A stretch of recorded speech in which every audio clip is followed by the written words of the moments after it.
Здравствуйте. На телеканале «Новый век» программа «Вызов 112», в студии Эльвира Фазлиева. И сегодня мы расскажем, какой приговор назначил Верховный суд Татарстана троим молодым людям за поджог релейного шкафа на железной дороге в Тукаевском районе.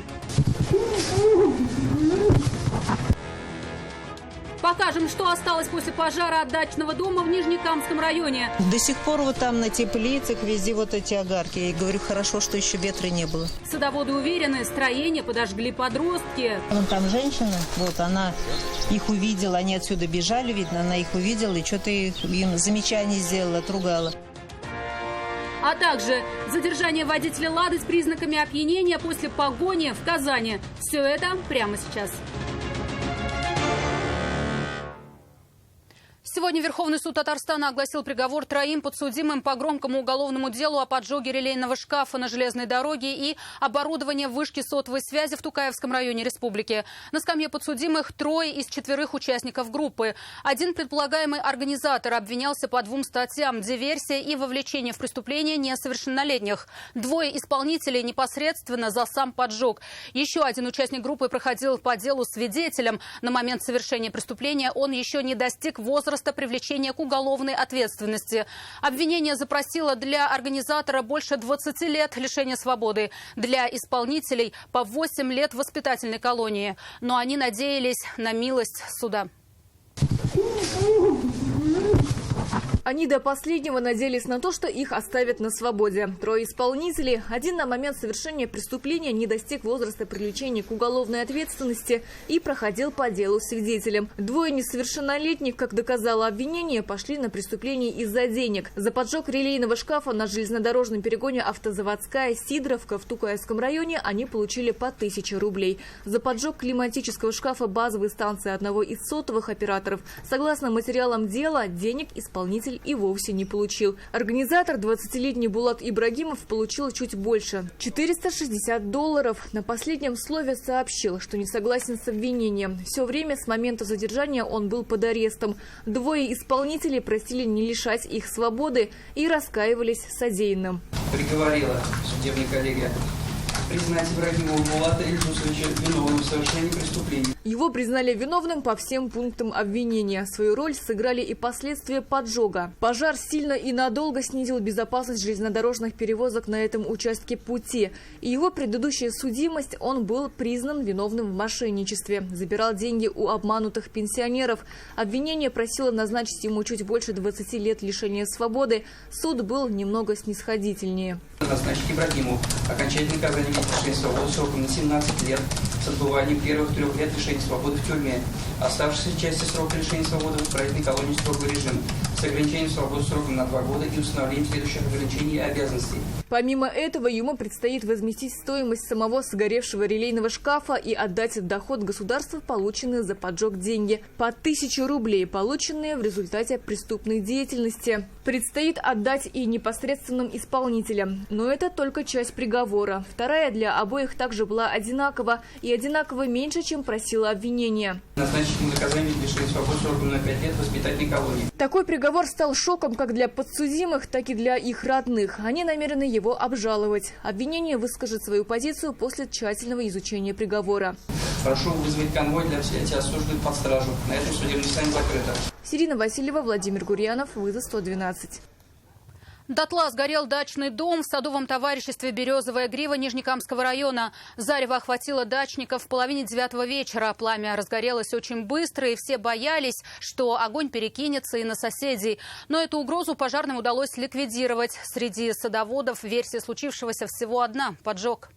До сих пор вот там на теплицах везде вот эти огарки. Я говорю, хорошо, что еще ветра не было. Если бы не так повезло с погодой, считают садоводы, ущерб от пожара мог бы быть куда значительнее. И сгореть мог бы далеко не один дом. Пожар вспыхнул в половине 9 вечера. Рассказывают, огонь охватил весь дом за считанные минуты. Пожарных вызвали сразу, как увидели отблески пламени. Прибыли они быстро, но спасти строение шансов уже не было никаких. Незадолго до пожара поблизости видели группу подростков. Им было лет по 15. 15. Дачники не исключают, что они умышленно или невзначай подожгли пустующий дом. На участок никто не приходил уже 2 года после того, как владелец скончался. Именно подростков видели убегающими, как только из дома пошел дым. Вон там женщина, вот она их увидела, они отсюда бежали, видно, она их увидела и что-то им замечание сделала, отругала.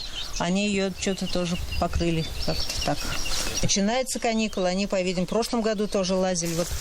Вот у нас еще брошенный дом один, вон там высокий, вот они и туда лазили. Пока есть 2 основные версии: поджог и неосторожное обращение с огнем. К ним склоняются дознаватели. Дом не был подключен к электричеству. В результате пожара огнем уничтожен садовый дом. В настоящее время проводится проверка по данному факту пожара по установлению виновных лиц и причины пожара. Если будет установлено, что дом подожгли, то все материалы дела пожарные дознаватели передадут полицейским. И уже они будут устанавливать личности предполагаемых поджигателей и квалифицировать их действия. Алия Хайрудинова, Александр Халин. Вызов 112. Подвал вспыхнул вечером в одном из домов на улице Ильгама Шакирова в жилом комплексе Салават-Купере. Жильцы дома почувствовали запах гари, увидели поднимающийся наверх дым и вызвали пожарных. Справиться с пламенем им не составило большого труда. В нише был картон и горючий мусор. После того, как огонь был потушен, дознаватели просмотрели записи с камер видеонаблюдения, установленных на доме. В объектив той, что выходит к месту возгорания, попали 2 подростка. Один из них подходит как раз к тому месту, которое стало эпицентром пожара. После их ухода и повалил дым. В Нижнекамске 75-летний водитель не пропустил переходившего дорогу молодого человека. Наезд произошел в 7 часу вечера у дома 32 по проспекту Вахитова. 18-летний парень пытался пересечь дорогу по нерегулируемому пешеходному переходу по всем правилам. Водитель был обязан пропустить человека, но этого не сделал. В результате происшествия пострадавшего доставили в больницу. У него диагностировали перелом бедра. Водитель «Лады» 14-й модели на проспекте Победы не подчинился требованию автоинспекторов об остановке и попытался скрыться от преследования. Но, несмотря на все попытки, сделать это у мужчины не получилось.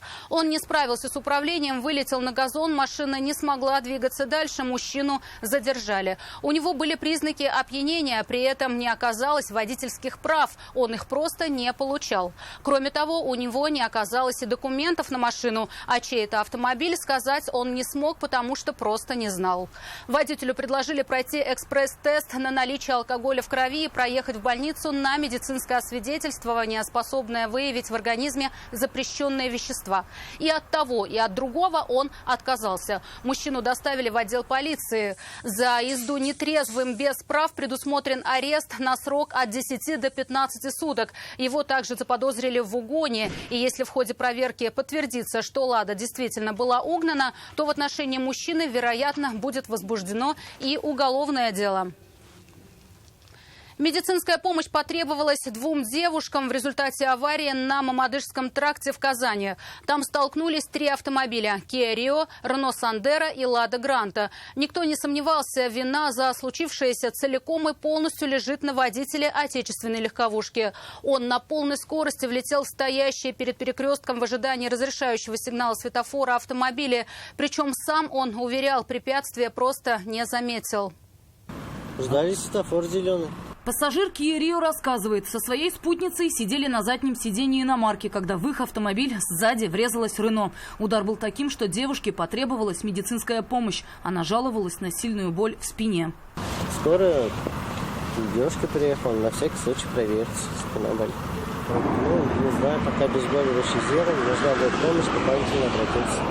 Медицинская помощь потребовалась и пассажирке Рено. Девушка сидела на переднем сидении. Больше в аварии никто не пострадал.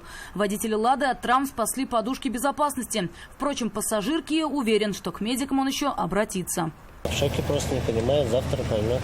Рассказывает, они стояли на светофоре первыми. Вскоре сильный грохот. «Лада» врезалась в Рено, который в свою очередь отбросила в Kia. Удар был таким, что корейский автомобиль отлетел на несколько метров. Сразу после аварии водитель отечественной легковушки вину признал полностью. Он был в машине один. Друзья подошли позже. А есть другие варианты? Извинялся, нет, что он скажет, в шоке был. Что думаете, у него там машина в тотал? Как вы думаете, от человека, какой выше? Сам водитель «Лады» сказал, просто не заметил, что впереди стоят автомобили. В подробности вдаваться не желал. Скорость большая была? Им еще предстоит встретиться на разборе происшествия в автоинспекции. Вероятнее всего, в аварии будет признан виноватым водитель «Лады», и его страховая компания должна будет возместить весь ущерб. Свой автомобиль владельцу «Лады» придется восстанавливать за свой счет, если, конечно, решит, что это целесообразно. Рания Абдрахманова, Альбина Минаева, «Вызов 112». Это все, о чем успели вам рассказать. В студии была Эльвира Фазлиева. До встречи и не бросайте вызов судьбе. Вдруг она его примет.